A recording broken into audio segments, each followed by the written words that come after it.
Okay, listen, you just get home, okay? I've got to deal with this. I knew this is going to end badly. What are you on about? He's doing great. We're demonstrating strategies for dealing with difficult customers. Role played. And not the sort you're into either, you mucky devil. A mutual exchange of ideas to improve the overall performance of the business. Business? It was their suggestion. You ran with it, though. Yeah? And he was really good as the difficult customer. Thanks. I was worried I was swearing too much. No, just about right, that.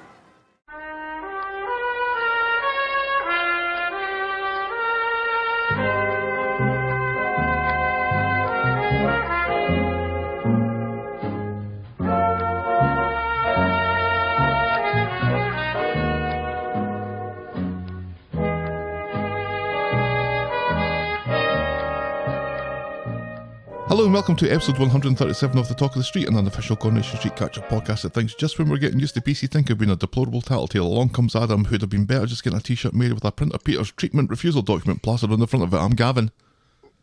And I'm still in a bathtub. The sequel. Helen in a Tub 2. Yes. I can't think of a subtitle to that. Helen in the Still Bathtub. cozy. There you go. Colon, still cozy. How are you, my darling? Dad is doing better, but as our bodies age, it takes longer for them. It takes longer for them to heal, and sometimes first the earth cooled. When our hearts have been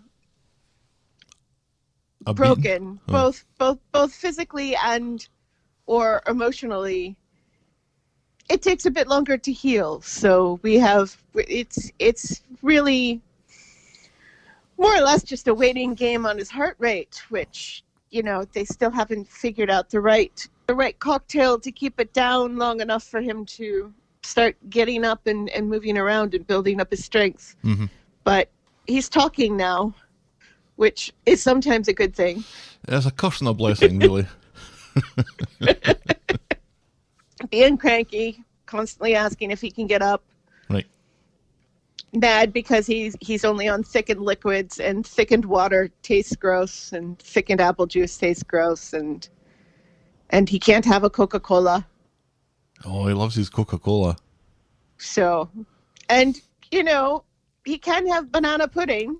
He can't have a banana, but he can have banana pudding. So what's he complaining about? So I bought him like a pack of banana pudding, and you'll never guess what's on the label of the banana pudding, darling. A banana? No, a minion. Oh, banana? Banana. Banana. Banana. So, and he loves them, but he can't. He still can't quite eat a whole pudding cup full. Oh. So, yeah. So we're getting there. Meantime, I'm rifling through his things and trying to get his stuff organized because you tread carefully there, young Padawan. Because he'll be in rehab for quite a bit after he finally gets out of the hospital. So we don't really know how and where he will land in the future. So we're trying to take care of his things as best we can. So mm-hmm. I've been learning some interesting things about my own personal family history, which has been fun. So yeah, I am still here in Florida. It was in the 40s last week. I was very upset. I was like, this is not the Florida I was promised. I think that's true for everyone. Yeah, but it's back in the 60s now and sunny, so I'm happy. Florida is still America's America. That is very true. And you're going to be there for a little bit longer. Yes. So we will get the setup. So Helen in a Bathtub will become a trilogy. How are you? I hear it's snowing. It's been snowing. It's not currently snowing. It was snowing yesterday. I had a 3-day headache, which wasn't any kind of fun. No, that doesn't sound fun. I was taking stuff for it, and it wasn't really shifting. But it's better now. It got better yesterday. Oh, that's good. And yes, I have been drinking enough water. How are you finding single parenthood? Yeah, I'll be glad when you're back. It's tiring. It is tiring. Yes, very much so. But we've had some fun. Good. Along the way. It hasn't been all effort and no chuckles. So, and nobody's really had a fit about anything, which in this house is kind of unusual. Right. The closest we came to it was when there was a kind of Mexican standoff about a PS4 controller, which I was quickly able to subdue. But aside from that, it's been fairly peaceful. So yeah, I can't really complain, except I will, but nobody listens. And especially, it is weird you not being here. That's certainly true. And when I can hear like noises upstairs and it tends to be Stelly, my first instinct is to think it's you. And then I remember you're not here. And I remember that I haven't really seen you in 2 weeks, which isn't usual. Isn't usual at all. We should actually FaceTime at some point. I don't know, we've just been phoning and we never phone. The only time I ever phone you is when I want to see if you want anything when I'm out. We have phone conversations that are 7 or 8 seconds long, and then that's it, because neither of us like talking on the phone. But anyway, let's do this thing. Yes, please. One more time. Yes, and please. Preamble, my dear. Yes, please. Give me some of that lonely Corey news.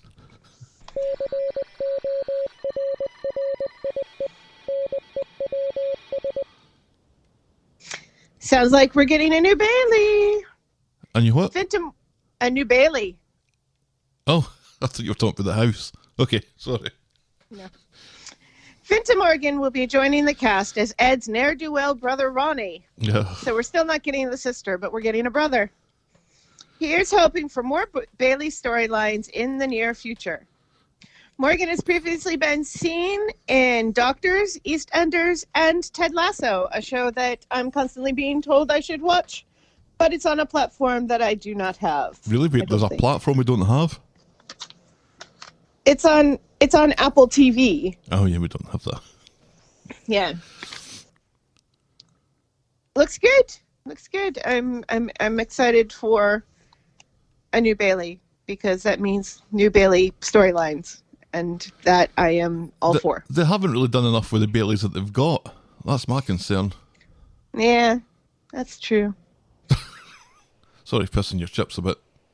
Well, maybe this will get them to use the Baileys that they've got a little bit more. I don't recall anyone. Oh, I do recall. Who's he? He's Ed's brother? Yeah, he's Ed's brother. He's Ronnie Bailey. And that was Aggie's brother, I think, that was the grit and the oyster kind of thing. No, I think that's Ed's brother, Ronnie. No, there was something that they were talking about during their anniversary, and it was somebody who didn't approve of Ed. Was that his brother? Why would his brother disapprove of him? Oh, no. No, that would be somebody related to Aggie, wouldn't it? You'd have thought. I mean... Yeah. I think Ronnie has been mentioned before, though. Moving on. Peter Ash has a few choice words for Russell T Davies after the former Doctor Who showrunner came out this week with a statement that only gay actors should play gay roles. And he also used the example that only black actors should play black roles, and that you wouldn't cast somebody in a wheelchair. You wouldn't cast an able-bodied person to play somebody in a wheelchair, even though that has been done and continues to be done over and over and over again. But those were his two examples. If I was an actor, I guess I probably shouldn't play a black person. No, absolutely not. Ash, who is straight in real life, simply tweeted the definition of acting, aka the art or occupation of performing fictional roles, in response. It's an interesting point. it is an interesting point. You know, Russell T Davies was talking about his new show, which is getting, you know, good reviews and stuff. And Neil Patrick Harris is in it, and Stephen Fry's in it, and a lot of young gay actors is in it, are in it and stuff. And he's like, you know, we want to tell stories about gay people, but we don't want their gayness to be the main focus, you know, of their stories. And so that's why I only cast gay actors to play gay roles. And I feel like he's got a point. I feel Peter Ash also has a point. You know, it's one of those, because you're right. You wouldn't in this day and age cast a white person to play, you know, a black role or even a brown role. And even in animation, the few white people who've been giving voice to black and brown characters in animation have retired from playing those characters and said, you know, right. these really should be played by black and brown people. And, you know, there's been lots of pushback about straight people playing trans characters because, you know, when a man plays a trans woman, it's just, you know, a man in a dress, and that tends to perpetuate certain stereotypes about the trans community. So why are we still casting straight actors to play gay roles? But also there's lots of straight actors who've done very well playing gay roles, and there's lots of gay actors who've done very well playing straight roles. Right. So, including Neil Patrick Harris, who's only really played straight characters. Well, it was Barney in How I Met Your Mother, I guess. Where I think there was a bit of a grey area in that respect. You know, Count Olaf was straight. Doogie Howser was straight. That guy he plays that gets brutally murdered in Gone Girl was straight. Oh, obnoxiously so. Mm-hmm. Remember when he got knifed to death in Gone Girl? Vividly. Yes, I think that was your favorite scene in Gone Girl. I've never really needed to see his Bobby. I think that's still true. Mm-hmm. So what do you think?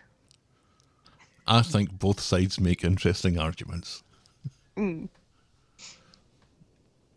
My concern would be if you're only... the kind of argument you can imagine being, if you're only casting gay people in gay roles, then should you only cast straight people in straight roles? And that seems kind of limiting. And it also, I don't know, you can kind of follow the breadcrumbs from that to All Lives Matter to a certain extent. Yeah. Yeah. I think I might just back away from this. Yeah. It is an interesting, you know, it's an interesting conversation, which is why I bring it up in Corey News. And finally. Is that me? That's you. Again. I think I also heard geese. Are there geese flying above you, Madeleine? No, I'm just sitting here doing goose impersonations as you're doing the news. Quack. I would not. That's a duck, Madeleine. Geese say honk. That was kind of the joke. Oh, okay. That was a joke. Right. That was this week's joke. It was a joke. And finally, in Corey News, get these motherfucking snakes out of my motherfucking toilet. Very sweary Corey News this week. Harry Vicinoni, our Seb, got a bit of a surprise during a trip to the loo when a 4-foot royal python greeted him from the toilet. Hiya. The RSPCA were called, honk, and Lulu honk. and Lulu was safely rescued. They've named the RSPCA named the snake Lulu. And they laughed about that all fucking day. Yes. See, we They call also it said- Lulu because she was found in the loo. On the loo. It's just so funny. And they said, well, of course you found a royal python sitting on the throne. I mean, the gags just keep on coming, don't they? Tish, they really do. Apparently, Lulu was left behind by a previous owner and just crawled into the wall and came out when she needed a breath of fresh air. And apparently, Lulu is not the only one. While I was reading this article, there were other articles saying, python found in behind boiler, and woman wakes up to find python in bed, and stuff. So people have. If you're going to get a snake as a pet, don't abandon it when you move. I kind of suggest Take that responsibility. they forgot about it. How many snakes do you have to forget about one of them? Right. Because if you had a snake and you move house and you get to the new house and the snake's not there, you go, holy shit, what happened to the snake? Forget it, it'll be fine. It'll just nearly bite a soap actor on the ass the next time he goes for a shit. It'll be fine. Apparently, royal pythons are quite docile and will only bite if antagonized. So, Well, that's Seb was so Harry was never in any real danger. Although apparently, because Lulu crawled back into the wall, so it wasn't until the next morning that the RSPCA was able to come out and find her and get her out. So he and his girlfriend spent a bit of a sleepless night worrying about a snake in their wall in the bathroom. Too many jokes. Just too many jokes. They just write themselves. And that's Corey News. And now, this.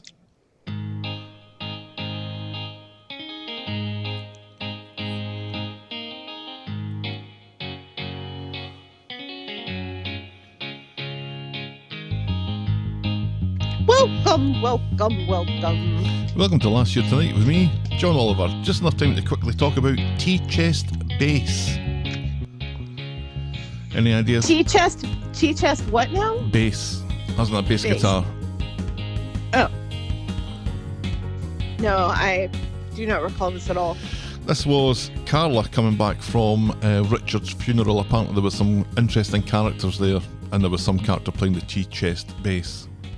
Ah. Which I didn't know was a thing until Carla mentioned it. I was Gavin. Yeah, I still don't know it's a thing.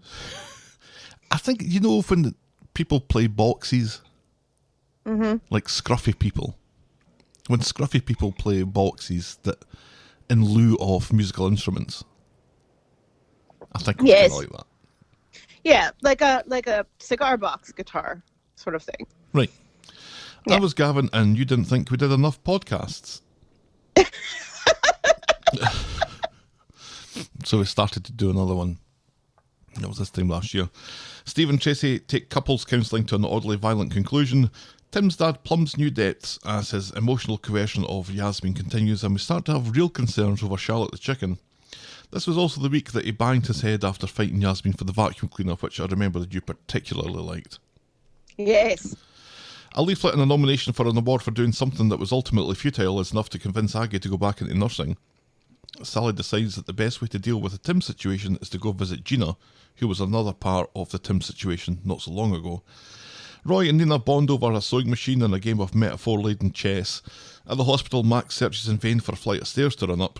Daniel's beard continues to grow unabated, and Bernie is down with the kids. And a very special guest helped me through Hindsight Corner backlog. Thank you for that, Christy. That was a year ago. Jeez. That was a year ago? Wow. 2 years ago was hashtag Pray for Duncan, which was the episode co-hosted by Chris. Yes, that one. That was 2 years ago. Jings. Wow. Moment of the week was Evelyn coming to Fizzy's defence with Jade, and boring moment of the week was Daniel's milk and beer as he watches Sinead's video. And that was Coronation Street and the Talk of the Street this time last year. Shall we dive in, my dear? Yes, please. Our first storyline today is about Peter's liver.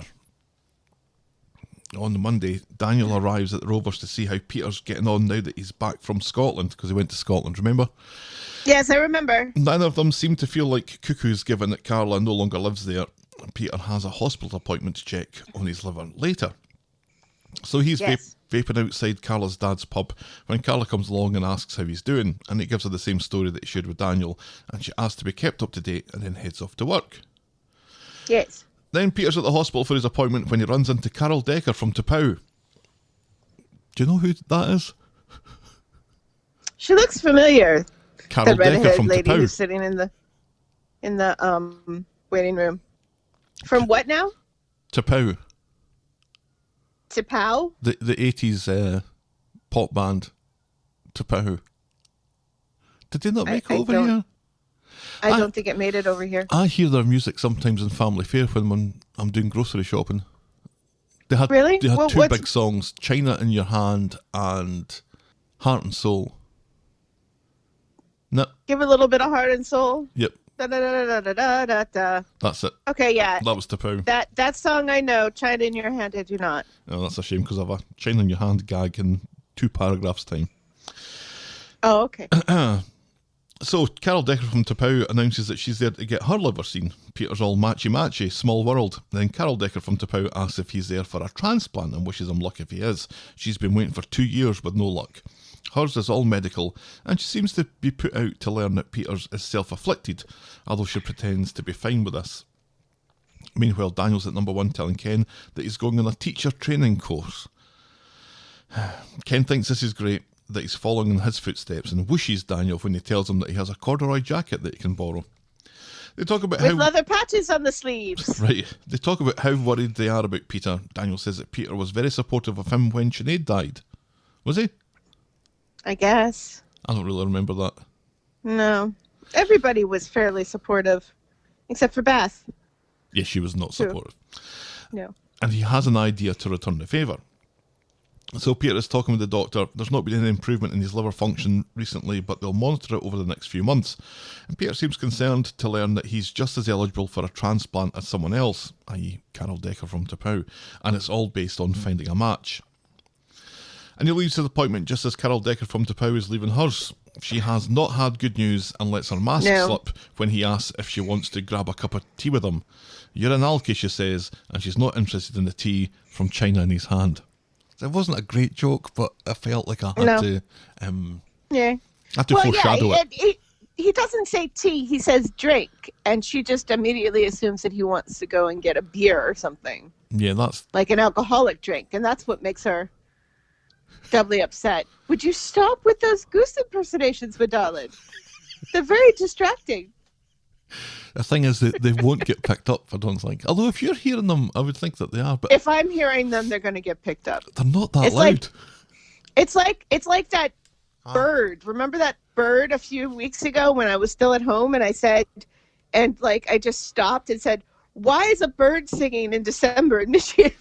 Yeah, and I don't And think we that did heard get that too picked much, up. did we? You can hear it. Yeah, you can hear it in that episode. Oh, did... It's funny. Frankly, this storyline is what became a little upsetting for me and emotional this week because our friend who died like a month ago yesterday, one of the reasons why she died is because she was not able to get a liver transplant because when they were doing the examination for the liver transplant, they found out that she also had metastasized breast cancer and said, oh, well, you're not eligible for a liver transplant now because you also have breast cancer, so you're just going to die anyway, which is really upsetting to hear. So for Peter to be essentially looking a gift horse in the mouth here was kind of upsetting for me this week. But anyway, continue. Well, nobody's mentioned it yet. He's the only one that's really talking about a transplant, and Carol Decker from Tapau. No one else is really talking about it. The doctors aren't talking about it, not yet anyway. They want to spend some months figuring out if he's even going to be eligible. Yeah, if he and drinks and he's not. They want to see if his liver. They seem to be quite hopeful that his liver can repair itself. So it doesn't. So in the end, it doesn't seem like his liver is as bad off as everybody's making it out to be. If the doctors think that it might be able to repair itself, it's like if you have another drink, you will die. Your liver is so bad, if you have another drink, you will die. And yet, on the other hand, we're not putting you on the waiting list for a new liver because you're not that bad off and your liver might repair itself. It does not, it's weird trying to figure out exactly what's going on here. Right. With Peter's liver. I'd need to see his charts, I think. I think so too. I need to check his creatine levels and his BUNs and all that fun stuff. So Carla and his bumps hemoglobin. Obviously. Carla bumps into Daniel in the street. Bertie's with Beth, of course he is, says Carla, and the audience. She tells Daniel that she hopes Peter's appointment went well, and then she hurries off. And back home, everyone is happy to hear that Peter's situation may not have gotten any better, but it's not gotten any worse. Daniel has an exciting proposition for Peter. He's going to get tested to see if he's a match, and if he is, he'll be Peter's donor. Thanks, but no thanks, says Peter. But it's the Barlow 4000, says Daniel, which is so close to Timbot 4000. But Peter is not moved. Ken calls it an incredible gesture, and Tracy, who hasn't been on board with this since it was announced, quickly removes herself from the running because of her kidney, but wonders if Peter wants to die and be a martyr. And they all have some top bants about Tracy being eed out of her tits and poor Samir, who donated his kidney and then died. So Daniel goes round to bore Adam at work about the liver thing. Adam reckons his liver would be better because it's Scottish, right? But Peter probably wouldn't want it because he slept with Peter's missus. And Daniel thinks that he maybe would want Adam's liver, but just out of spite. Right. Peter bumps into Simon and he lies to his son about how positive the news was at the hospital and tells Simon to look after Leanne, and then he fucks off. Peter really is the worst dad. Ever. Well, he's pretty far up there. I still think Tim's dad is the worst dad ever. Well, he's dead. Right. Out of the dads that are left, see, I'm kind of scoring Peter down for something that happens later that technically isn't true. Yeah. So Peter's on his way to see Adam and catches him outside the law office. They share some small talk about Bonnie Scotland and then get down to it, but not like that. Peter has some legal business that he needs taken care of, and Adam is convenient, local, and more importantly, owes him one. Mm-hmm. So inside, Peter explains what he wants: an advance notice for refusal for treatment. If he gets too sick, he doesn't want anyone's organ inside him. Adam doesn't see what the rush is for. He's not even on a transplant list, and then he tells an allegory about a Wethy County third goalkeeper called Ali McAllister. Peter isn't interested and throws his money down. Draft it up or do I go somewhere else? Which is funny because Adam spent about 10 minutes telling him to go somewhere else. It was a good scene. Right. Yeah. Adam's taken a leaf out of PC Tinker's Professional Scruples handbook and pities all over attorney-client privilege and immediately goes round to tell Ken about the refusal of treatment thing. So Ken goes round to nag Peter at the Rovers about the Daniel thing and the Barlow 4000 thing and the Adam thing, and Peter seems more put out by the fact that Alistair McAllister never really existed. Ken can't believe he's given up. He thought Peter was a fighter. Well, fuck you very much, says Ken. Don't say we didn't try. Okie dokie, says Peter. Mm-hmm. So on Wednesday, Ken goes round to see how Peter is and invites him to a brunch that Peter calls an intervention with a buffet. He can't. Anyway, he's got to go to a meeting, taking responsibility for his life, and Ken thinks this is a great sign and is thrilled to see him more positive. And he says all this without looking Peter in the face, apparently, because it's clear that Peter doesn't feel anything that Ken is kind of projecting onto him. Right. Sarah and Adam are chatting. He's distracted, blaming it on a lack of sleep due to work, but she makes a joke about him talking in sleep when he's worried about work, saying things like contributory negligence, which was exceptionally cute, I thought. She has a wee look on her face. You're constantly yammering on about negligence in your sleep. Right. No, you talk about spreadsheets. No, Sarah she's obviously so chuffed with her Scottish accent when she delivers a line. That's hilarious. So he has to admit to her that it's about the Peter stuff. And he leaves her when he sees Peter, and Peter is not a happy chappy about Adam's loose lips. He tells Adam his future is his business, and they fuck off. And then Adam, who doesn't work at the factory, is at the factory and very nearly becomes Adam, who is leaving the factory when he spots Carla. She chases him and demands to know how Peter is. Is he okay? And it doesn't take much time or much persuasion for Adam to breach attorney-client privilege for a second time by telling her that he's going to refuse treatment. He says, no, third time. This is just the second time. He does it a third. Oh no, it is a third time. Yeah, it is a third time. Ken. Sarah. Carla. Carla. That's the second time this episode, I think is what I meant. Yeah. He says he's done. Carla leaves just as Sarah comes in, and Adam wastes no time in breaching. See, I'm right, because he hasn't told Sarah yet. He said to Sarah that he's worried about Peter, but he doesn't say it yet.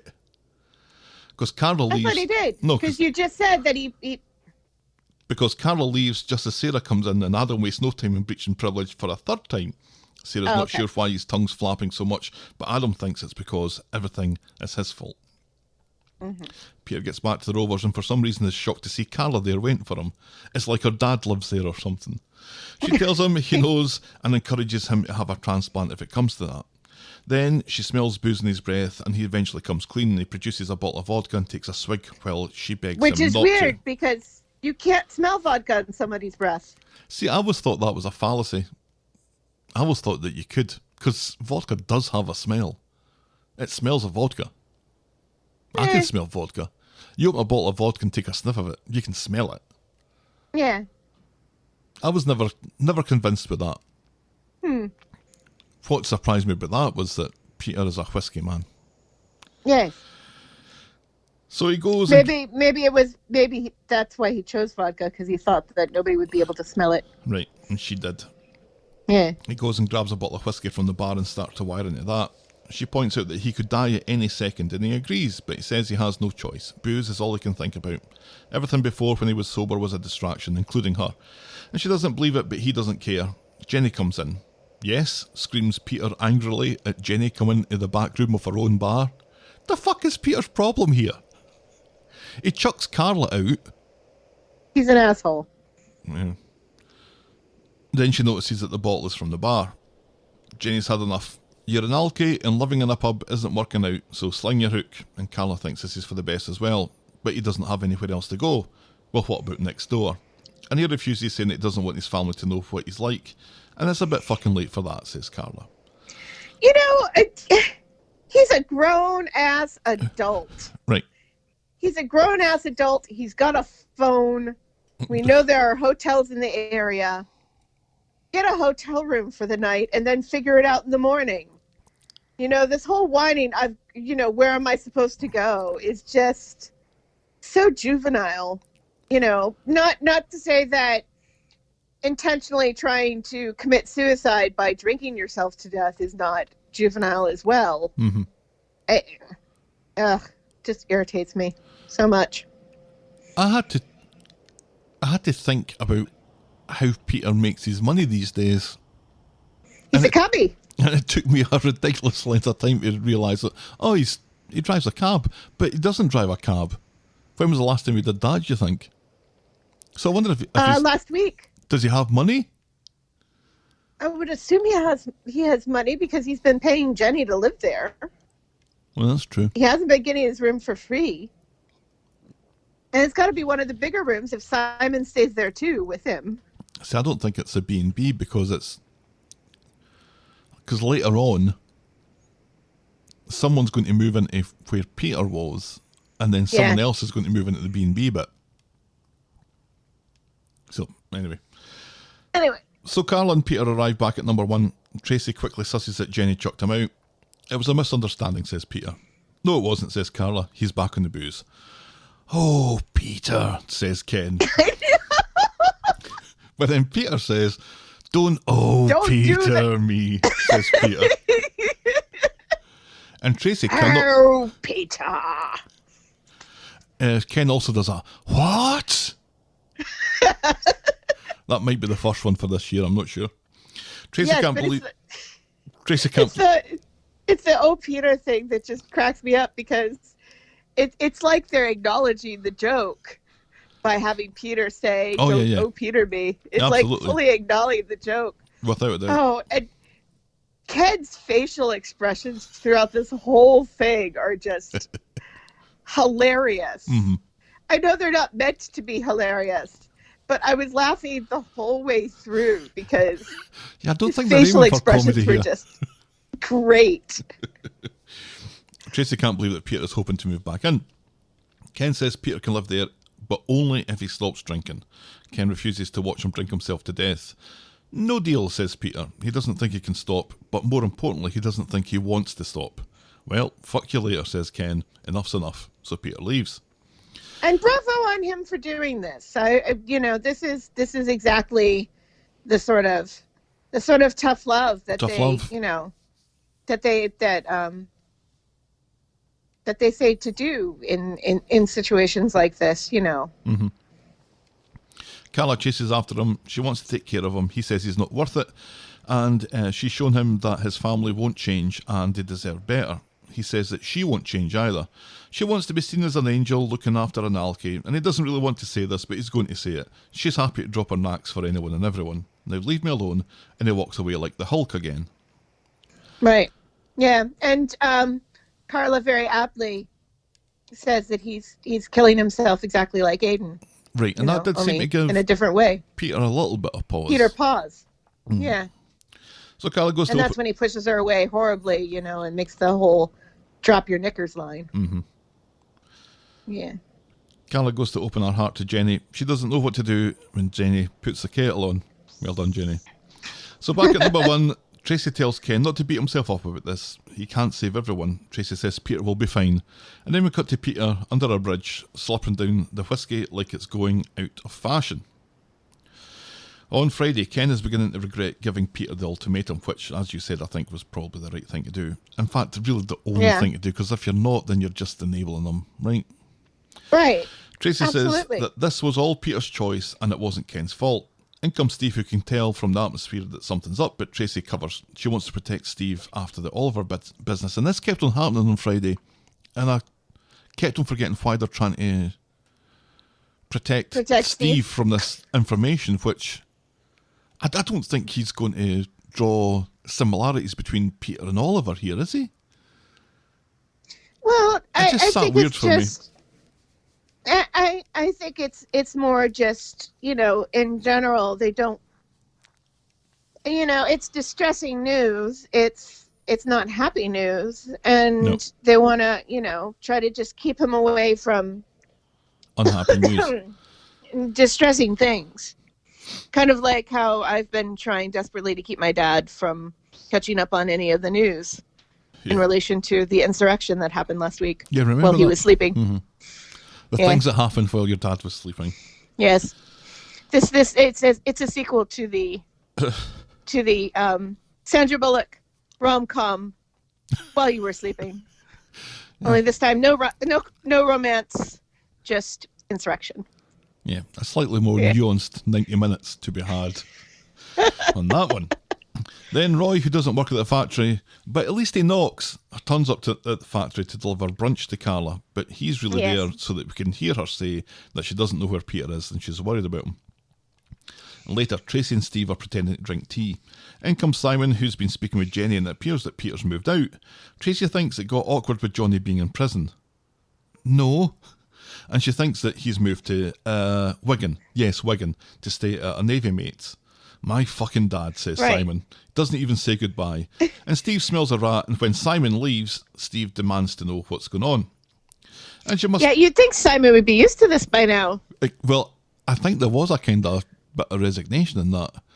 Yeah. Because Peter kind of comes and goes, and Simon just finds out when he bumps into Peter, or when he doesn't, that my dad might be living in the street, or might be in Scotland, or might be in Portsmouth, or might be staying with that guy with the glass eye. Who knows?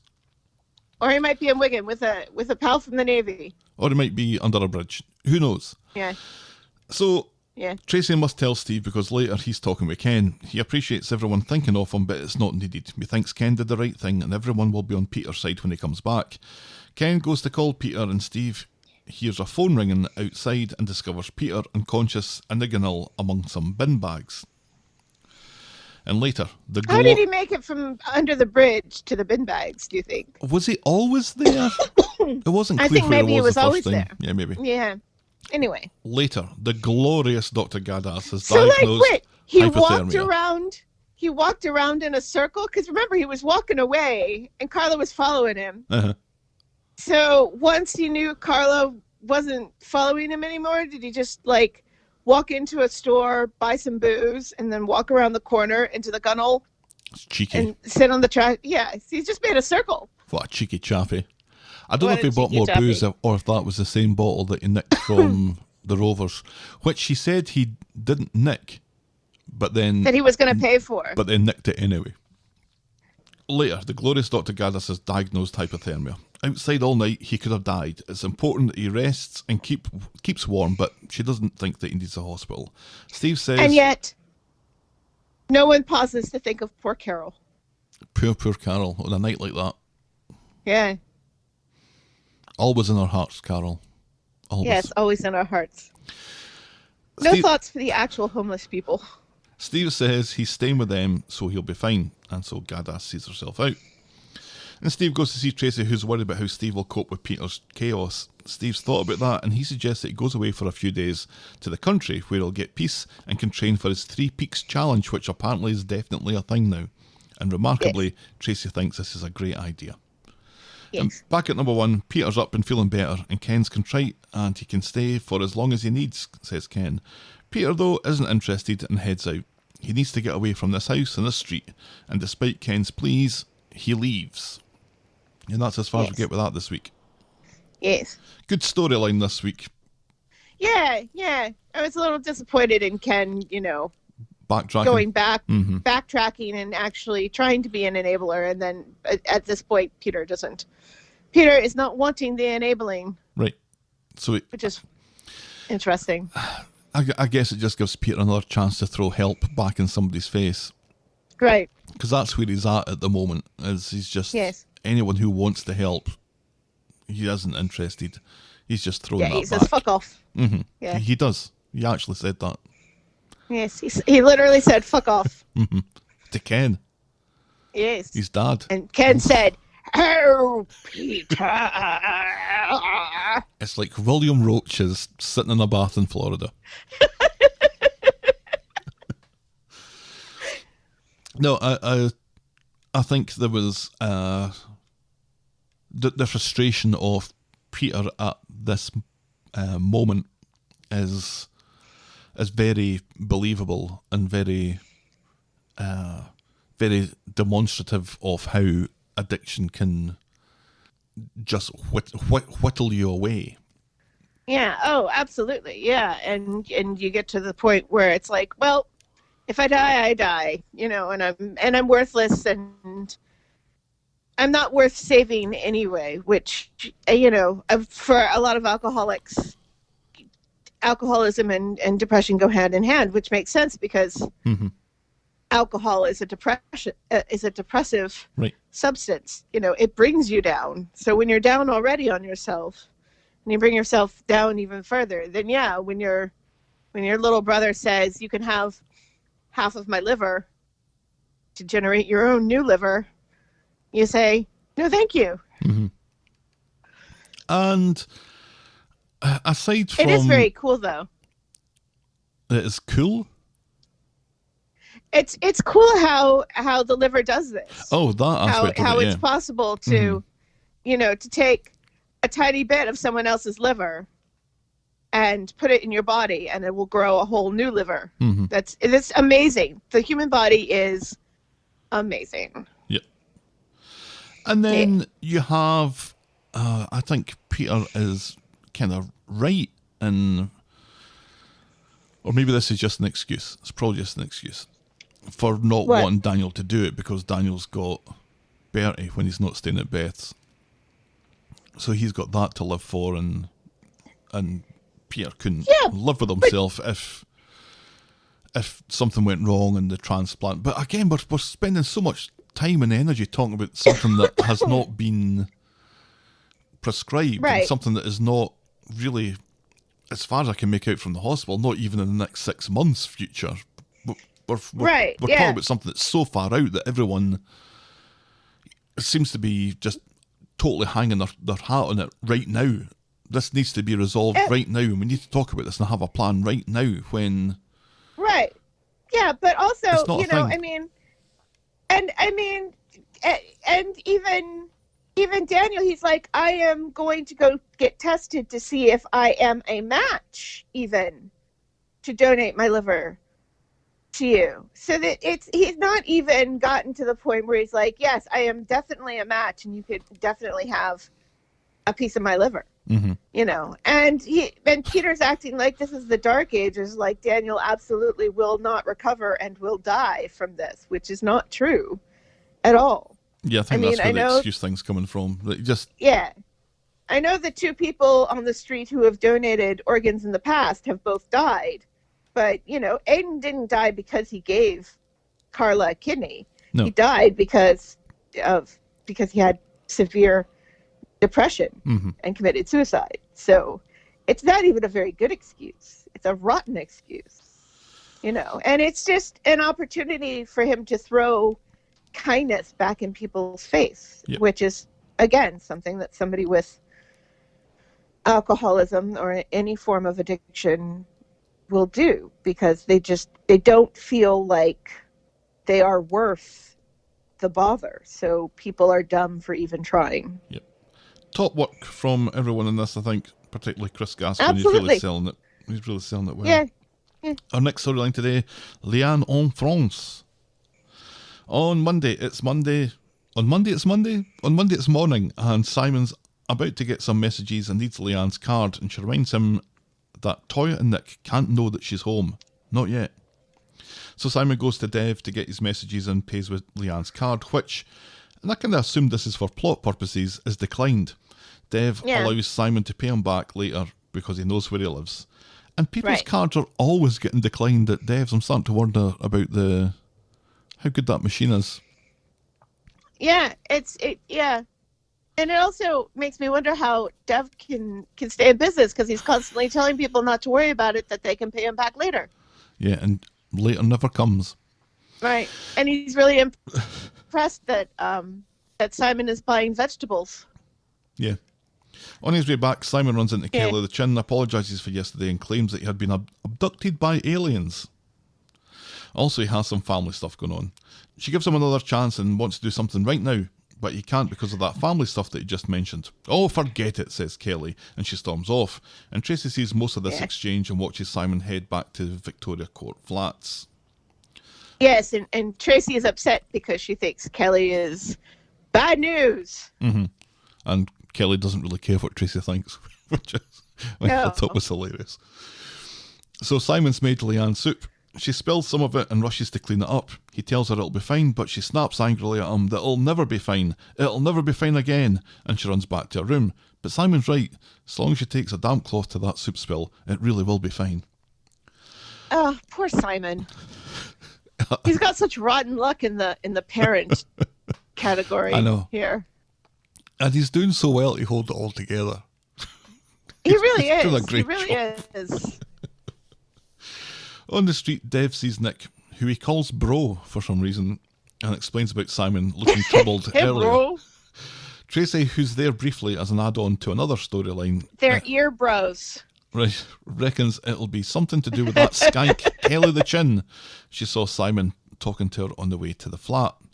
And at the flat, Leanne apologises to Simon, who isn't really having it, and insists that she talks to people and stops hiding away like this. And at that, Nick comes in, rather surprised to see Leanne standing there in her jammies. So it seems that a lie is quickly developed that Leanne got home late last night. Simon is not happy about this ruse, but Nick looks like he's believing it. Leanne asks after Sam, and Nick offers to bring him over later, but Leanne is too exhausted, she says, and she goes for a lie down. Nick explains that he's struggling too. Sad, Leanne says that she'll call him. And when Nick leaves, Leanne comes out of her room and apologises again to Simon. Simon doesn't think Nick deserves to be lied to like this, but this sets Leanne off again, snapping that Nick knew that she wanted to be left alone, and that Nick can't be feeling it that bad because Oliver wasn't his son. And she immediately realises who she's talking to here, and she immediately apologises again, but Simon's had enough, and he leaves it. And later, Leanne's looking for her sleeping pills. Simon hands them to her from the kitchen drawer. She takes a couple and goes to bed, and Simon hides the pills in a different kitchen drawer. I thought that was going to turn into something that didn't really. On Wednesday, Simon is surprised to see Leanne up, dressed, wearing makeup and talking about going for a walk. And he offers to join her, but she knows that he's got college, so she shoos him off. And as soon as he goes, her face falls along with her boots. She's not for going anywhere, it seems. And much later, Simon's walking by Devs, who basically just hands Simon a job delivering fish and chips, starting tomorrow. He then bumps into Toya, who wants to come back with him to see Leanne, but he puts her off, saying that Leanne is out for a walk. And has been out for a walk for about 10 hours because it's dark at this point. Right, yeah, it's dark now. So Simon gets home and doesn't seem surprised to see Leanne there. She admits to not going for a walk because it looked like it was going to rain, and she'll do it tomorrow. But Simon doesn't really care about this because things are looking up for him now that he's delivering fish and chips. He can start to bring some money in. So Simon is like a wee adult here. Yeah. Who's had to get a job.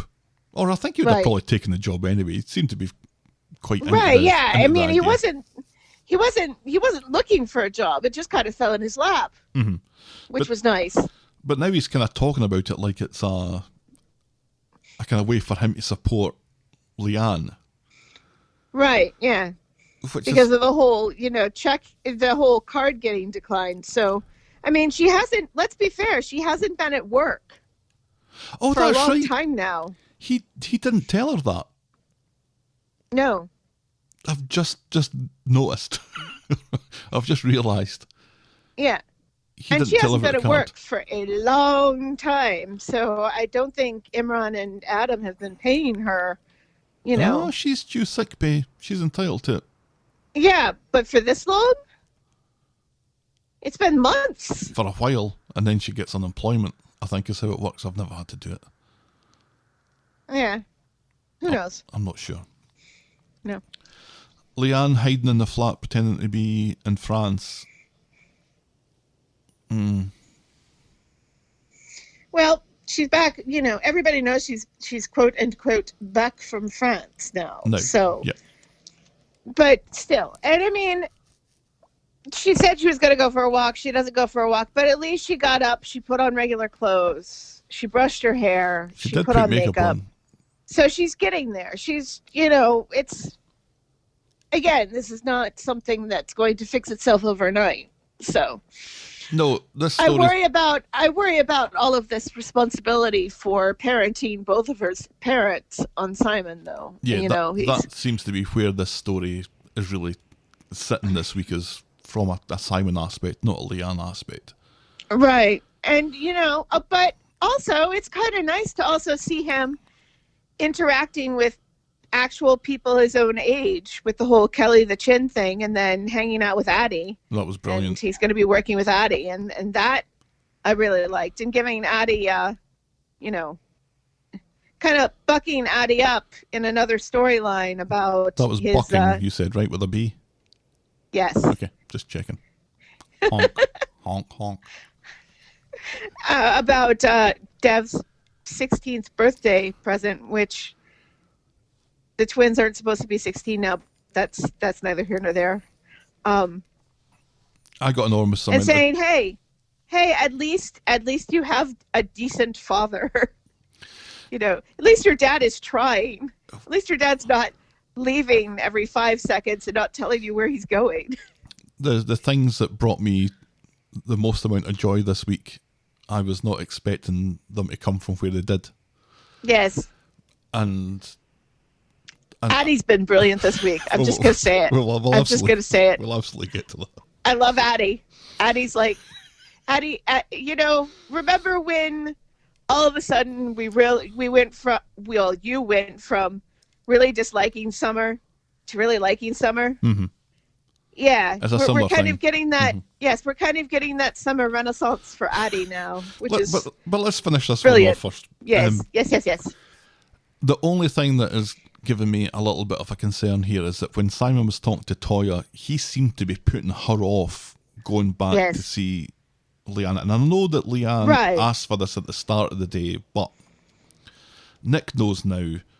And Toya seems to know now that she's back and everything. It seems like Simon is trying. Yeah, it seems like Simon is putting a little bit of self-importance on himself and not really wanting help Right. from the other adults in his life, And which that was is, what you're worried right, me. concerning. Mm-hmm. Yeah. Before we move on, something just occurred to me. It must have been really weird for Simon when Peter and Toya were a thing. That must have been really weird for him to have his aunt in a relationship with his dad. And then when everybody thought that his aunt had given birth, that would have made his cousin his brother. And see, this is That why, would have been really weird. when you wonder why Simon's as fucked up as he is, you can rhyme off like a million dear. things that have happened to him since we've been doing this podcast. That, yeah, you can see that kind of turning the lad to be as grumpy and as surly as he was. I think he was particularly grumpy, surly round about that point. And when it turned out that Susie wasn't any relation to him, then he became kind of more so. Susie was still his cousin, Yeah, but just not his brother or sister. right. Let's move on to the storyline that I think we both want to talk about the most this week. Yes, this we is do. Asha's latest storyline, Devastation Denied. On Monday, Asha and Addy are leaving for school when a misty-eyed Dev stops them. He can't believe it's their 16th birthday tomorrow, and neither can we, Dev, because they're only And neither 15. can we. This has been true. I think that their 10th birthday, I think I read somewhere, was a year out. So they're kind of sticking to this lie. But anyway. Uh-huh. He calls them his protégés and the fruit of his loins, which makes Asha Is throw that up in her Dobby? mouth. No, which makes Asha throw up in her mouth a little bit. He has a special surprise for them tomorrow. Addy wonders if they're adopted and wants to have a celebration tonight. But Asha has plans with ITV Corey, and Dev seems to cry as they leave.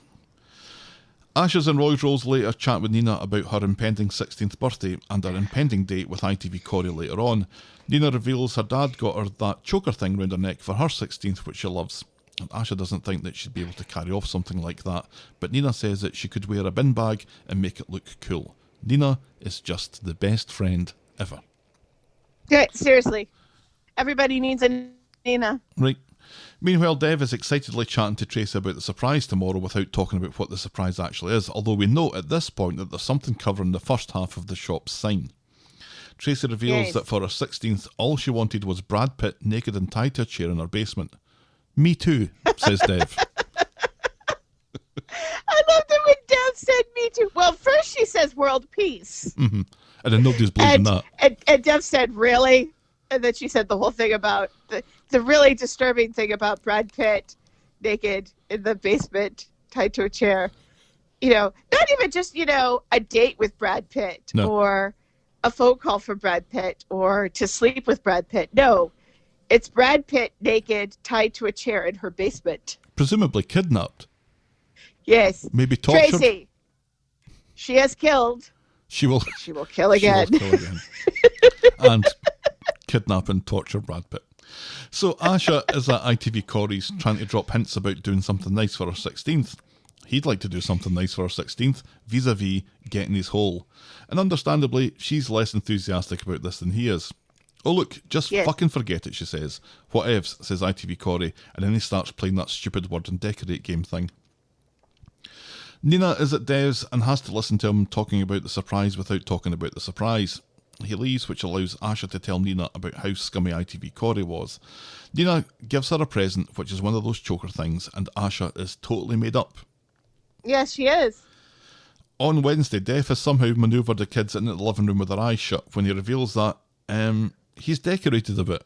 Asha and Addy aren't impressed, although the picture of them with Sunita goes down well, unlike Addy's umbilical cord clip, which Asha is almost sick at, for the second time in 2 days.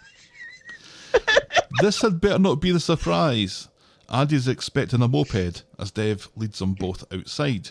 And as expected... Well, at least Addy wasn't circumcised. Well, not that we know. Yikes. Oh. It's like a shriveled up piece of calamari. As expected. I remember I remember. No, that's I remember no them anecdote asking me- about foreskins, please. if I wanted to keep Nick and Betty's afterwards, and I'm like, no. No, Why you would can. I want to keep that? You can throw them away. That's fine. That's fine. That's fine. I don't need that. Thank you. And as expected, And apparently neither do they. as expected, the shop sign now reads D and A and A Alahans. It used to Yes. read D and S Alahans, but we've got rid of your mum. Here's your initials on it. Right. Dev comes in his pants a bit as he points this out. Neither of them care, thinking it more for Dev than them, and Addy pointing out that this isn't a moped, and all that Asha really cares is meeting Whiff the Quiff later. She certainly doesn't care about having her name associated with a corner shop, and Dev is crushed. And a passing Right. Simon tells Addy to check whether the shop comes with the sign. Right. Yes. Yes. And this gives Addie pause. I got a little confused about all this, but anyway, we'll get there.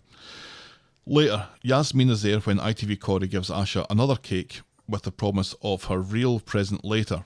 Spoiler alert, his Bobby, because Nina's already given... Have I talked about that?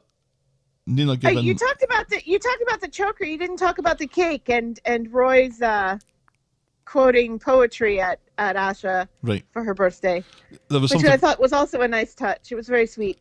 It was quite funny in these COVID times that Nina gives Asha the cake with a solitary candle, and Asha blows it out, thus blowing onto Nina, which I saw someone comment on Twitter. It made me laugh because that totally happened. So later, Yasmeen is there when ITV Corey gives Asha another cake. It's like when it's like later on in a different storyline when Roy, not wearing a mask, tells somebody who comes into his shop to wear a mask. that they need to wear a mask. Yes. So ITV Corey spots the choker on her neck and thinks it's stupid and makes it look like a dog. She placates him and takes it off when he makes a major fuss about it, and then he calls Yasmeen Beaky when it looks like she's listening in. Right. Well, it's that she takes it off because he starts pinching bits of the cake off of the plate and throwing at her and saying, "Here, doggy. Here, doggy," which is the thing that's the most upsetting bit of that. You know, it's not just, that thing is ugly, take it off. It makes you look like a dog, and now I'm going to treat you like a dog. Right. Which was really upsetting. Well spotted. Yes. Where did I get to? That was the upsetting bit. ITV Corey goes off for his maths lesson. Yasmeen tries to speak with Asha, and she doesn't really appreciate this. And Yasmeen says that ITV Corey doesn't seem very kind. But Asha just calls it banter. That's what they do with each other, and it's fine. But Nina notices that the choker is gone and is worried that Asha isn't okay. And at this, Asha admits that she isn't. Yasmeen says that she's sensitive to controlling behaviour. She used to question everything that she did and said that she never questioned anything that he did. She says she should be her own protector. She wouldn't let one of her friends be treated like that after all. And Asha thanks Yasmeen for her advice. And then Nina jumps into, this isn't the first time that he's put her down, she notices. ITV Corey has been brought up not wanting to be threatened by women. She suggests that Asha carve her own path, and if he doesn't like it, tell him to suck a big bag of his own dicks. And Asha takes heart from this. So back at Asha's... Yes, I really enjoyed Nina's little speechifying there, you know, how she's talking about how certain men grow up not wanting, you know, being taught that they should not be questioned, that they are the most brilliant, the best at everything, etc., etc. You know, and that's what makes them the way that they are. You know, it was a very teachable moment, and Asha is very lucky that both Yasmeen and Nina were there for her at that moment. Yep. I really liked this. The scene. She's very moldable, Asha, this week. Yes. You know, ITV Corey's trying to mould her into something that he wants and she doesn't want. And it takes two of them to mould her away from that into something that she actually does want, which is to be respected and to be her own person and to be loved. Because she calls ITV Corey a loving boyfriend earlier in the week and seems to believe it. But, you know, we know that that's not true, and then she knows that it's not true.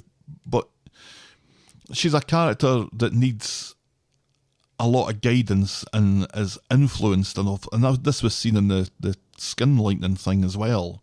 Right. You know, she needs to have courage of her own convictions a little bit more. You know, and not be that kind of doormat. Right. So back at Asha's, ITV Corey is gagging for his hole, and she puts him off, saying that her Dev's going to be back soon. He notices the stupid collar thing is back on again, and he wants it to get rid of. it. He's the one who has to look at it after all. Well, nobody's making you look at it, she says. ITV Corey says that his dad was right. Bitches be crazy. She says what she wears isn't up to him, and he throws a fit, saying that this means that she doesn't care about him. Take it off, say sorry. Say sorry. Sorry. And we can move on, he says. Go fuck yourself, she says. He has just become more and more horrible. Remember when you know, in the very beginning, he was kind of nice. He was a prick at the start, I think, wasn't he? He was kind of nice at the start, and then he did that prick thing of, you know, recording her and stuff.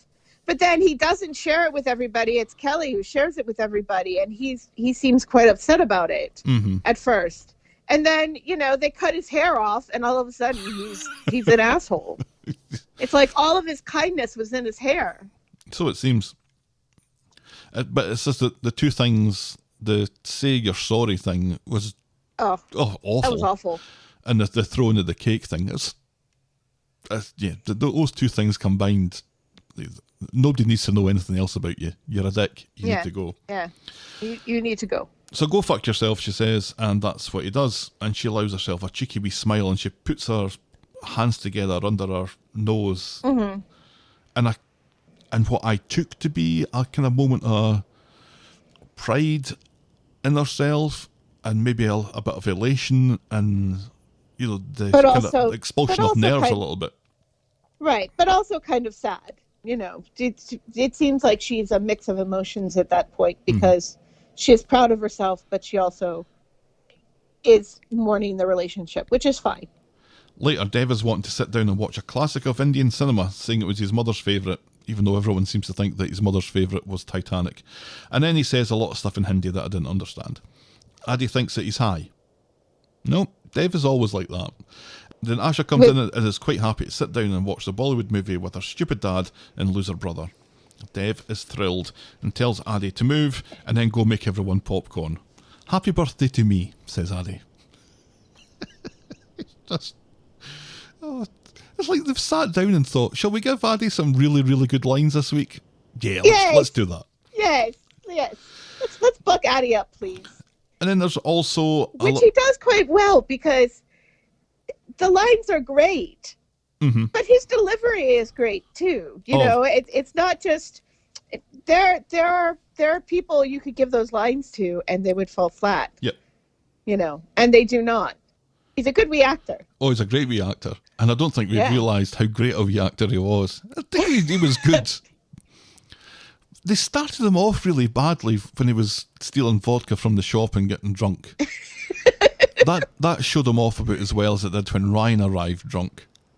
But this, delivering these zingers. And him and Asha this week with their little back and forths and their barbs and their jokes that go over their heads and things. The interaction between the two of them has just been absolutely first rate.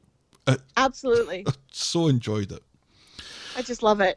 I love it. Love it. So there's also another wee bit from a storyline we've already talked about, where Simon's going to be doing deliveries, and Addy seems to be getting groomed as a trainee manager, but I wasn't sure if this was his idea or this was something that was actually happening. And it turns out on Friday that it's something that's actually happening. Addy really is trainee manager, and he's suited and booted ready for his first day. Curious to know if he's going to be allowed to fire people. Asha's like, why do you want to fire people? And he's like, well, I don't want to fire them. I just want them to be in fear of me. But But Dev just wants him to do reviews for Bernie and Kathy. Asha's quiet and explains that she and ITV Corey have split up. Dev urges Addy to show some compassion for his sister during this upsetting time. Then when Asha takes her breakfast bowl through the kitchen, Dev and Addy jump up and do a quiet happy dance. And I roared with laughter at that. I was not expecting it at all. I loved it. Oh my I God. loved it. It was the best thing. Oh my God. I loved it. It was just so funny. Oh. And they're both really, I took so much joy from it. It was great. they're both doing such a great happy dance. And then they both, and the synchrony of it, where they both just stop and then sit down and pretend that nothing's happened. Oh my God. Right, yeah. What a wonderful It way was so good. What a wonderful way to start that episode. And then Addy's tie is about 6 feet long. Just kid, you're cracking me up here. It's like he stole it from Donald Trump. That's exactly what I thought. Where if you're packing it up and you're putting it in a box, no matter how big the box, there'd still be the tip of the tie would be sticking out over the lid of the box.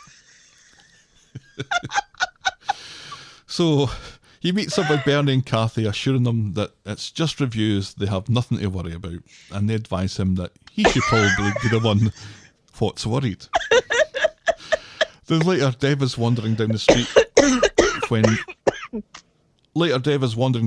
when Bernie pushes Addy out of the kebab shop with a broom. "Beat it, you prick, and don't come back," she shouts. And he's got sauce all down his front, and he calls Bernie and Kathy fucking idiots. And Dev is frantic. He knew this would end badly, but everyone else is confused. Bernie thinks Addy's doing great. They've been role-playing. "Not the sort you're into, you mucky devil," says Bernie. "It's strategies on dealing with difficult customers." And they sing Addy's praises. And he worries that he was swearing too much, but Kathy thought it was spot on. The boy did good. What an amazing scene. Oh my God, I love this scene too so much. When, because you're thinking the same thing Dev is thinking. He's fucked it up. He's fucked it up, and he's been talking down to these older ladies who know an awful lot more about kebab than he does. Right. But then it, just like, it turns and it's like, no, we're role playing. It's all good. And he's done a great job, and he really listens and stuff. And that's the brilliance of the scene, is that it's you're given something that you were kind of expecting, because you saw Kathy and Bernie kind of roll their eyes at Addy when he first came in. And then it turns out that it's all good, and it's hilarious, and it's delightful, and you can tell they're all having the time of their lives. Oh, right. Everyone is so happy they in are that. loving. They're loving acting this scene. It's just great. Dev's reaction just makes it even funnier. But when they come out and they're all confused and like, what the hell are you complaining about? Everything's perfect. Everything's fine. And Addy gives them credit. This was their idea, but they give it back to him. Yeah, but you ran with it, and you were really good at it. Right. It warmed my heart. This is exactly what we and you wanted. really, and they say he really listens to to us about our needs and stuff, and it's so good. It's so good. Addy is so good this week. Back home, Addy reflects to Asha Just on love that kid. I want to adopt him. on how the reviews went, saying that he listened to Bernie and Kathy as they had more experience, plus they terrified him. Then he tells her that she's better off without ITV Corey. She's worth so much more than that, and she's touched. And then he goes off to assess some risks at the kebab shop. Yeah. Right. 6 episodes of that. Yes, please. They should have their own spin-off show. I'm saying it right now. Dev's Kebabs. I hope that they realise how well they did that. I hope everyone that was involved in that realises how well it was done. The writing, Absolutely. the directing, and the acting, and how this is what people want to have at some point during the hour that they're watching Coronation Street on a Monday, Wednesday, and a Friday. They want to have something that just makes them joy. smile, gives them joy, is It's heartwarming. Yeah, and it's honest as well. Because it was funny, but it was also heartwarming and honest. Yeah, it was. It wasn't completely over the top, and it was nice because Addie has told Asha this before. The whole, you're better than him. You're worth more than him. Yeah, and she didn't. And believe before it. she wasn't ready. Mm-hmm. She wasn't ready to hear it. Because she was still kind of under ITV Corey's thumb, Right. so to speak.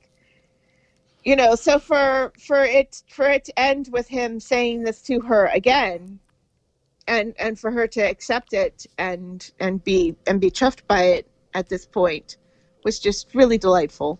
A++ to everyone involved.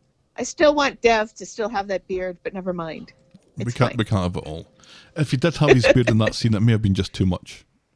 We may have just, I don't know, mentally orgasmed ourselves into oblivion. Let's move on now to Johnny on the inside. Oh. Yeah, I know. On Monday, Johnny is being... brings me right back down again. Johnny is being blind in the prison rec room. We can tell because he's wandering around with his eyes closed, bumping into things. And a chirpy Gary offers to give him the grand tour and show him the way to the shower unit. Aye. And later, Jenny is visiting and Johnny apologises for the other day. He's getting used to being on the inside, even though it's just been 24 hours. He has an appointment with a prison doctor or something about his eyesight. Maybe tape your eyes open, says Jenny. No, she doesn't. And he says that he's going to be fine. But he's not fine because in the rec room, he's bouncing off the walls and falls onto a table, much to the amusement of his fellow inmates who seem to be playing pool all day. And Gary comes to his aid, but Johnny claims to have just slipped. Later, Johnny is disappointed that there aren't more people his own age in sight, and Gary tells him about Terry Humphreys, who's 80 and won't be going home anytime soon, if you know what I mean. And this is what Johnny is reduced to, befriending lifers to save his own skin. So he's been to see the doctor and is back to bumping into things in the rec room. The doc confirmed an MS relapse and prescribed an MRI, which Gary thinks is a breeze. An hour in a tube listening to Classic FM on day release. What's not to love? And then because of another storyline, Maria is on the phone to Gary and he tells her about Johnny being in and having a fall and stuff, and the two of them appear to gossip about it. So when Maria later goes round to the pub, she lets this slip to Jenny, who was under the impression that Johnny was doing better. On Wednesday, Jenny's visiting blind Johnny. He says he'd forgotten her scent. Not creepy at all. No, which could mean that she stinks and he'd forgotten all about it. She's not into this Romeo act and wants to know when he was planning on telling her about the fall. They have a loud argument about being honest with each other, but he points out that this isn't a hotel and he doesn't have permanent access to a phone. It just seems that way. He seems to be wary of Daisy when Jenny mentions her, and they calm down, Jenny concerned that this is what the next 8 months is going to look like. And back at the Rovers, Daisy says that she's just broken up with her boyfriend, who has apparently moved back in with his ex, so I guess technically that he broke up with her. But she was only interested in him when she thought that he was rich, and she doesn't have anything to show for their year-long relationship. Nothing that she can sell on eBay. What a lovely person Daisy seems to be. Jenny explains that due to events in another storyline, Peter's moving out, so Daisy wastes no time in putting a stake down in his room, and that she agrees to Febreze it within an inch of his life to get rid of the smell of Lafroig from Peter's sheets. And that's as far as we get with that this week. Yeah, Johnny inside.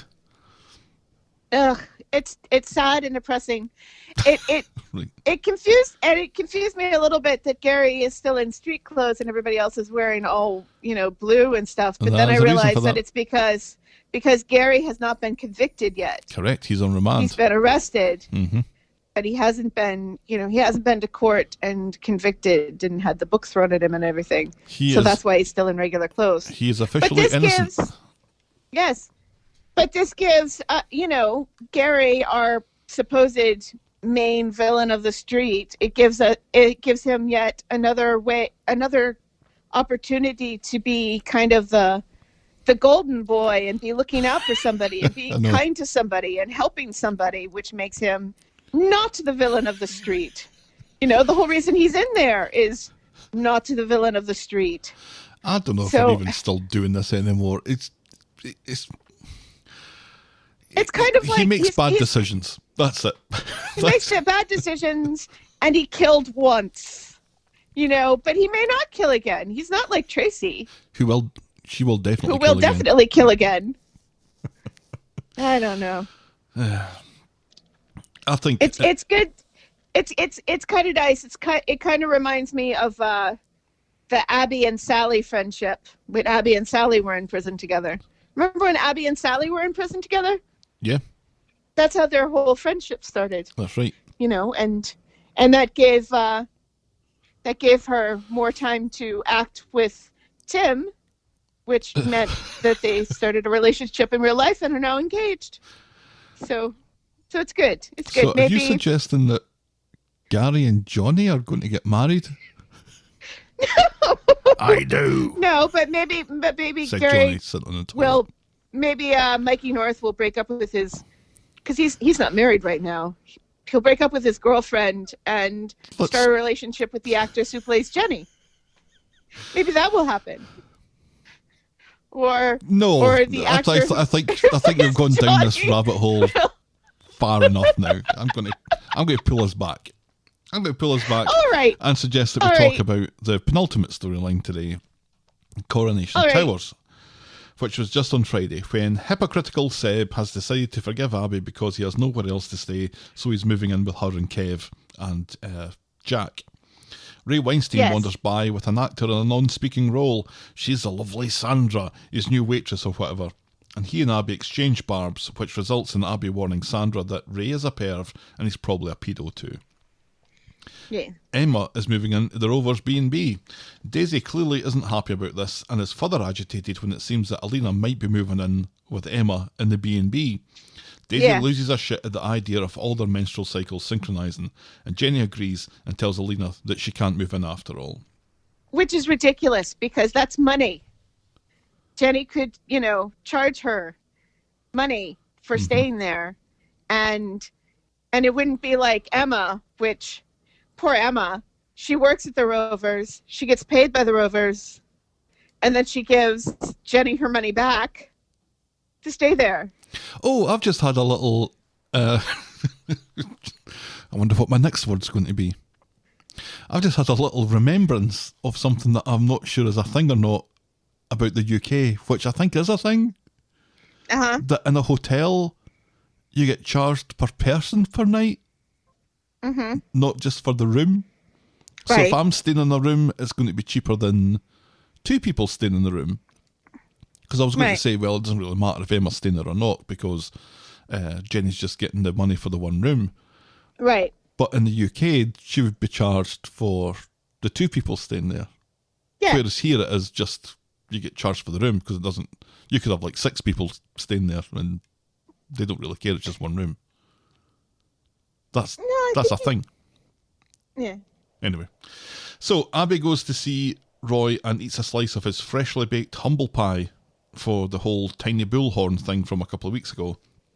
Then she spots a letter that he's trying to hide with paper bags, and after a bit of back and forth it transpires that Imran may have discovered a way to stick the development up Ray's arse. Right. Up his arse. Up his arse. Ray He did that on purpose. Ray is out with Debbie, boasting about his verbal sparring with Abby when he gets a call from the planning committee chair. What's her name again? It begins with an S. It's Phoebe Buffet. Correct. Telling him that the approval is now subject to a judicial review thanks to one Royston Q. Cropper. Debbie thinks this would cost a fortune, and so long as everything is above board, it's likely to fail. She then wants to know why Susan, Phoebe Buffet, the chair, is calling him, and he has to admit that he oiled the wheels of the committee a little bit, or well, he just bribed Susan. Debbie. Well, no. He makes it sound like he didn't necessarily bribe her with money, though. Let's just say the oil was not money. The oil was body oil being rubbed all over Susan's back and nether regions, and then Ray, the old charmer, gave her the what for, and she was so smitten that she decided to give him what he wanted, both in the bedroom and in the boardroom. Oh. For a moment there, I thought our podcast had turned into a erotic audiobook. You could have just said it was his jism. Then Debbie points out how much time he'd get for that, but he's sure he's covered his tracks, and this argument is conducted in front of a random bartender. Meanwhile, Right, yeah. Alina interrupts a discussion at the garage between Fizz and Tyrone about Ruby's rash cream. She just wants to check that Ty's offer still stands for her moving in, and he seems to have forgotten all about it and confirms out of politeness that, yeah, that's still fine. Alina goes off happy, and Fizz kills Tyrone with a carjack. Despite their locker room, Ty just felt sorry for her. Fuck that, says Fizz, who promises to set Alina straight. So Fizz catches up with Alina, but before she can say anything, Alina gives her the sob story about being far away from home, missing her brother's 4th birthday, having nowhere else to stay, and have made pamper packs for Holly and Ruby and you and Evelyn, and you're a lifesaver, Fees. Now what did you want to say? Pig's tits, says Fizz. And she does a 2-second smile fade. Back at Roy's Rolls, Roy is explaining to Abby that they need to keep quiet about this due to all the other leaks that they've experienced. In comes Ray, threatening Roy with the cost of this judicial review. It could cost him $100,000. Abby wonders why Ray is so bothered if he's going to win it, and he calls it a delaying irritant, but Roy stands firm. This community means the world to him, and some things are more important than money. And with that, Ray slinks off. Yes, Ray seems to forget that Roy is the most moral man in Manchester. Right. Here. So Evelyn comes in and they talk about the $100,000 that Roy might have to cough up. Abby doesn't think that he should do this, and Evelyn is with Abby. Why take this risk? Roy is unmoved. This is something he's willing to do, and that's the end of the matter. Then Tyrone gets home to the aftermath of a pamper party and Alina cooking lasagna. And Fizz explains privately that she couldn't chuck Alina out, and it's not going to be forever anyway. Spoiler alert. Right. It's going to be forever then, isn't it? And that's as far as we get with that this week. And it can't be that bad because they did get rid of Jade, so she's probably staying wherever Jade was staying. Remember Jade? I remember her fondly. I quite liked her in it. Jade! Jade was good. She was so evil. She was a much better villain than Gary, I'll give you that. I think so. Yeah, so... Hope is a better villain than Gary. So this whole thing, notwithstanding the admittance of bribery and the $100,000 judicial review thing, this was basically get some characters, get them to roll the dice. This is where you're going to live now because we're going to knock down this building. So it's just a kind of, it's moving day. Everyone has to shift to another location that makes probably no sense, and then just so we can start going with it from Monday, and then eventually when all this falls to pieces, everyone can go back to where they came from. Right. That's that. If they want to, who knows? Seb may want to stay with Abby. This may be the start of a really nice reconciliation storyline between the two of them. Mm-hmm. Seb can then cook pasta. I kind of like. Yes, I kind of like Seb and Abby hanging out and trading banter with one another and actually being a proper mother and son together. It's much better than Seb pulling that face and being disappointed with his mum. Let's face it. Well, now at least we know. Now at least we know that he makes that face honestly. It's because he's got snakes in his toilet. Our final storyline this week is Faye's mysterious sickness. On Monday, Faye comes down the stairs of Discovery to discover Tim and Sally arguing about the chair from Streetcars that now lives in Sally's front room. Who knows how many sweaty pairs of buttocks have sat there, she says. She's looking a bit peaky and not in the mood for a walk. And Tim goes up the stairs of Discovery to see if he can discover that rucksack that seems to have been misplaced. Later, Sally is packing up boxes while Faye curls up in a chair and plays with her phone. Sally asks how she's feeling about the move and if she'll miss her pals and Craig, and Faye is just looking forward to a fresh start. And Sally looks a bit concerned at this. Why does everybody keep trying to force Craig on her? Seriously, they broke up. Get over it, Sally. Faye has. Get she hasn't over really, it. but whatever. Next, Tim comes down the stairs of Discovery and discovers that he lent the rucksack to Gary, so he's going to speak with Marie about it later. Sally tells him about her concerns about Faye because she seems happy at the idea of moving. Because that's literally all she has to go on. So Tim sees Marie on the street and asks about the rucksack, but she's long got shot off in anything of Gary's. Tim doesn't seem too bothered and they chat about Faye, who they agree has a lot on her plate, what with Gary and that business with Craig. Tim and Sally are getting boxes when Maria goes to visit Faye. Faye's nerves are shot and she's throwing up in the morning because of the guilt. Maria reminds her that they have nothing on Gary and he'll get out, but Faye doesn't see that as a satisfactory end to the matter. That means that the police are just going to keep on looking for who did it. And worried about this, Maria phones Gary to run this by him. What if Faye confesses but Adam forgives her? He's back at work, there's no harm done. And Gary says, well, it doesn't really work like that, that she won't get off just because she meant to kill someone else. Good point, says Maria. Then on Wednesday, DC Whatever turns up at Tim's door, catching him topless with a wet wang towel covering his nips. Yes, and we get to see his lovely shoulder tattoo. A tribal tattoo that he's got. That's a really nice tattoo he's got. I couldn't work out if that was entirely new, because it seems to go down quite far his arm now. And I think Peter's got some new tattoos, hasn't he? I wasn't paying attention to Peter's physique. Tim has a very nice physique, though. Tim is surprisingly a character I would not mind seeing topless more often, quite frankly. I'm just disappointed that Timbot doesn't have anything to say about that. Maybe he will next week. Inside, DC Whatever says that they found a receipt in the rucksack belonging to Tim, and he asks if he's familiar with the Bistro Award thing. Tim's oblivious to this, and it seems that DC Whatever is more interested in talking with Faye, but she's not in, so Tim says that he'll let her know. Tim has called Sally home to tell her about all this business with the police, and Sally very much plays the role of the audience during this conversation. He explains that the police are interested in the rucksack, that it held the assault weapon, that it had his receipt in it, and that he loaned it to Gary for Faye's stuff. He didn't tell the police about the Gary thing because he didn't want to implicate Faye, and Sally's not sure that it would have. Tim says that he panicked, and not helped by Faye being in a funny mood lately. Tim and Sally agree to talk to her before the police get to her. So Faye comes down the stairs of Discovery to discover Sally gone and Tim there. He tells her about the police and their interest in the rucksack and how the Bistro Award was in it. He's worried about her. He knows that she's not okay and thinks that she knows more about what happened to Adam. She blames it on being tired. She says that she'll have a disco kip, whoever that is, and disappears back up the stairs of Discovery.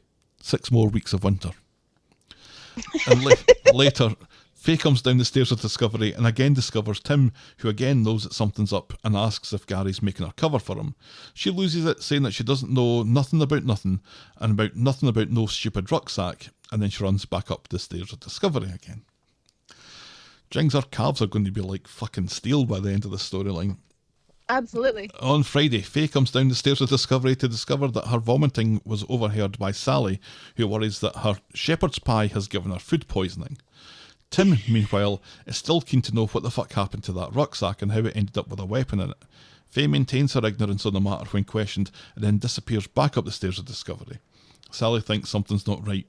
Faye knows more than she's letting on, and she suggests that Tim goes to speak to Gary in prison about it. Later, Faye comes out of Dev's and bumps into Craig, who's got a bit of a camel toe going on in his trackies, which was rather unfortunate. And he tells her that she looks rough as a badger's arse, and she doesn't take kindly to this. He questions her about what DS Whatever wanted, but she doesn't think that should be something that he should be questioning her about. Obviously, Faye has more sense of protocol than Craig does. She tells him to go fuck himself. Then she sees Ray show his new waitress Sandra where the outside menu goes. So Faye, this is where the outside menu lives. All right, I'll just take a note of that. Then Faye runs to Maria's, frantic with worry that Ray will do to the new waitress what he did to her. And by the way, she thinks that she's knocked up. Oh, pig's tits, says Maria. What with this and Tim going on about Gary, Faye doesn't know what to do. Maria suggests speaking to Craig, but Faye reveals that she didn't get her whole off of Craig, and Maria quickly does the maths. Double pig's tits, says Maria. She suggests that Faye stays over with her for a couple of days while they figure out what to do, and in the meantime goes off to get a test, presumably a pregnancy test. I don't think Maria is off to get certification to drive a heavy goods vehicle. No. Kind of disappointed that Craig didn't get his whole. It seemed that he did, because she left her phone under his pillow or something. They slept together. They literally slept together, but they didn't sleep together. See? Dude is gay AF. It does seem that he's fear to the beard, definitely. So to speak. Can we please have Craig's coming out story? Give it to me. I need it. It is my precious. Give it to me, said anyone that isn't Craig. Sally gets home to find Faye looking for a hold all, explaining that she's going to stay at Faye's for a bit. No, explaining that she's going to stay at Maria's for a bit. Sally's concerned because Faye still has to pack ahead of their move tomorrow, which I thought was hilarious. It's like, we're moving tomorrow and you've done nothing. She's been sitting about playing on her phone all week. She can also sense that something's wrong, but Faye insists that she's fine and she runs up the stairs of Discovery. And Sally gets on the phone. And her whole excuse is that Maria is lonely because Gary's in prison. Mm-hmm. So that's why she's going to stay with her, because because Maria is sad and lonely. Right. And that makes perfect sense.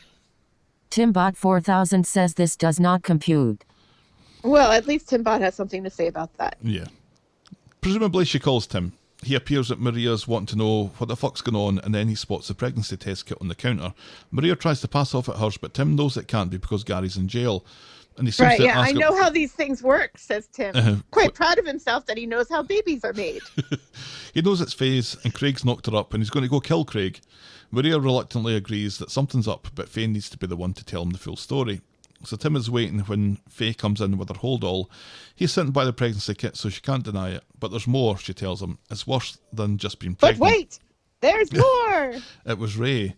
And he asked if she was raped, but she says not. She felt like she should because he was her boss, and she cheated on Craig. Which is rape! I know, and I'm so annoyed that she doesn't realise what it is, and nobody seems to be telling her. And nobody says, you can tell that Tim knows that, no, that actually is rape. You can see in Tim's eyes that he knows. But he doesn't say it. And Maria knows, but she doesn't say it. And then Faye says it's so frustrating that Ray didn't try to rape her that time, but did try to rape her later, which is when Gary came along. Tim thinks that she should go to the police, but there's something else, says Faye, and she admits to attacking Adam. And Tim's like, why the fuck would you attack Adam?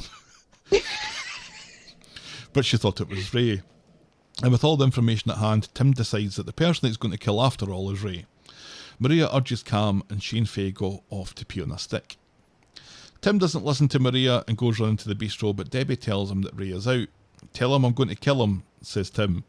Faye and Maria are close behind, and we learn that Faye isn't pregnant, and nor is she happy with Tim's explosive temper. Back at Maria's, Tim is worried that he keeps letting Faye down. He should never have let her work at the bistro, but he promises to do everything he can to fix this and keep her safe because she's his daughter.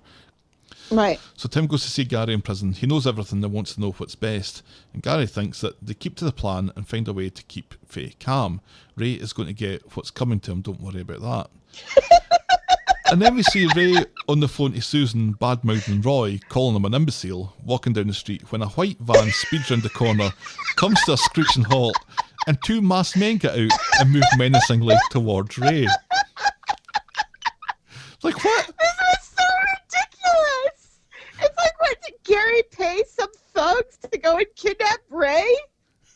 What is going on here? Or is that 80-year-old Terry Griffiths, or whatever his name was, is he responsible for it? Because that's the only reason I can think that Terry's name was brought up. Oh God, it was so And then we don't figure, ridiculous. Then we don't find out what happened. We don't find out what happens.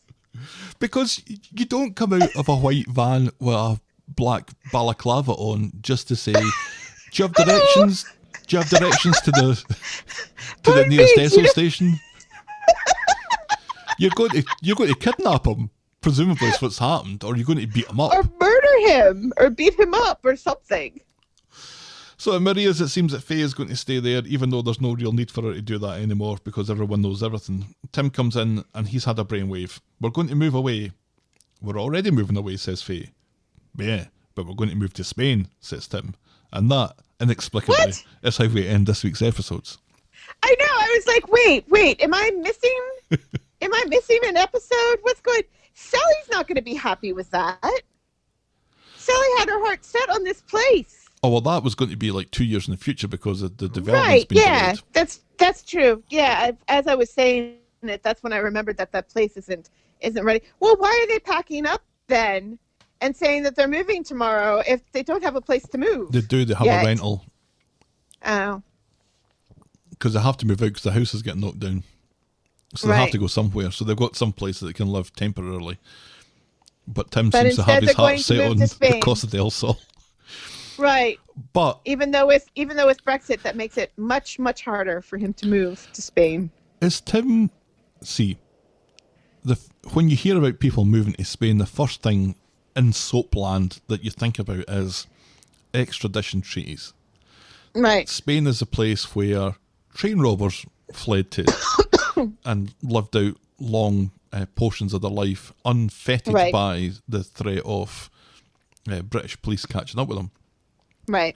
Was Tim one of the people in the balaclava? Is that why he suddenly wanted to move to Spain to get out of the country? Because he's done something to Ray? No, because Gary did that.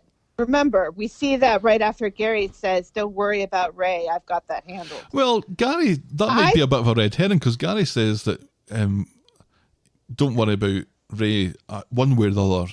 If he gets out or not, he'll figure something out in that regard. But maybe Tim decided that, well, if I can't wait if you're going to get knocked up for a long time. I can't wait for that. I need to do something about this now.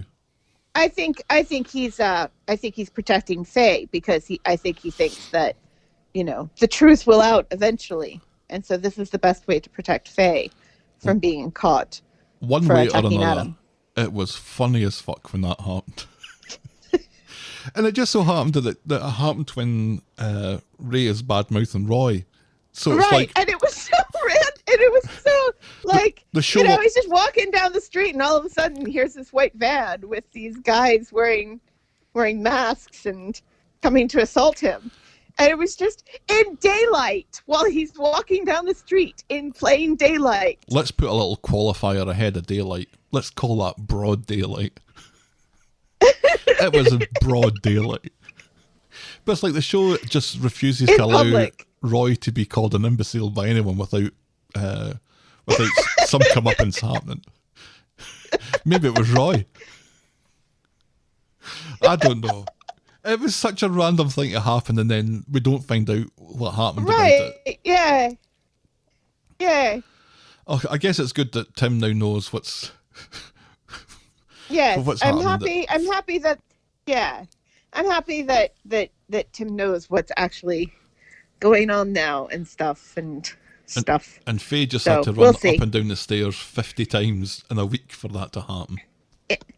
in her bathrobe, Up and down and up and down and up and down. up and down and up and down. I had to copy and paste because I was getting tired of writing Faye comes down the stairs of Discovery. I had to copy that and Right. just keep on pasting it in because it was just happening so often. Right. Yeah, so I guess that's the week that was Coronation Street. It really was. Moment of the week? Oh, it's got to be Addy and Dev dancing when they learn that Asha's dumped ITV Corey. Absolutely. Got to be that. That is that I am in full agreement. 100%. That is Moment of the week. moment of the week. Boring moment of the week? I wasn't sure about boring moment of the week. Yeah. Because Daniel was actually rather good this week. Yeah, it wasn't boring. No. It was the only thing that really kind of bothered me, and I was like, this is just, I don't like this, and I don't appreciate this, and it annoys me. Is some of the Daisy bits. Yeah, I'd jump on that bandwagon. I know they're kind of setting Daisy up to be kind of conniving and stuff, but her whole rant about her whole ridiculous rant about 4 women can't live together because there'll be mass hysteria and Right. stuff was just, it was such a throwback to stupid misogyny and everything as a weird excuse, and nobody calls her on it, and then Jenny agrees with her. Right, it sounded So- like something that Johnny would say. Right. Or not even Johnny. I don't even think Johnny would say that. Well, he It's- wouldn't say it to Jenny, certainly, but he would say it to somebody. No. Oh, I'm full, blah, blah, blah. Right, yeah. Because, I mean, we've had Jenny and Carla and Kate and Rana all living under that roof at one point, didn't we? We've had 4 women living, and you'd think Emma and Alina would say, wait a second, we were just living with Maria and Craig, and it was fine.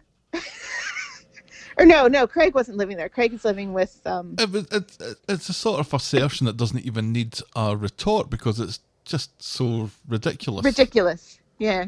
But and whatever Daisy has planned, because it's having not Alina, right? Having Alina living there shouldn't mess with her plans too much, should it? She wants. It was just. It's like she wants Jenny to herself. Right. That's creepy. It is creepy. So yeah, it's not. We will call that boring moment of the week, but it's really more the annoying moment of the week.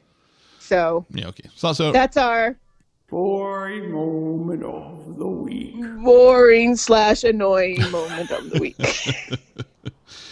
Maybe we should change boring moment of the week to annoying moment of the week. Oh, that would mean so recording another thing. Yeah, we can maybe do that later. Maybe when I get back, when you're not, being both teacher and father and cook and cleaner and worker and stuff. Right. All in once. And laundromat. Yeah, I'm not looking for and things to do at the dog moment. walker. Yes. Shall we wrap this one up? Yes, please. If you've ever moved to Wigan but not really moved to Wigan, or otherwise pretended to move to Wigan and not told your long-suffering son, compound this issue by telling us about it first. We're the talk of the street at gmail.com, which is also our address on Skype for voicemail, and on PayPal if you want to chuck a couple of bucks into our virtual tip jar. We're at Corey Podcast on Twitter, Facebook and Instagram. Please check out our merch store and YouTube channel, links of which you can find on our Twitter bio or on the other stuff page of thetalkofthestreet.podbean.com. And if you're so inclined, please leave a rating and a review on the iTunes or your podcast provider of choice. Thanks for making it to the end of another episode, and we will be back next week with more Talk of the Street. Talk of the Street. Bye. Cheerio.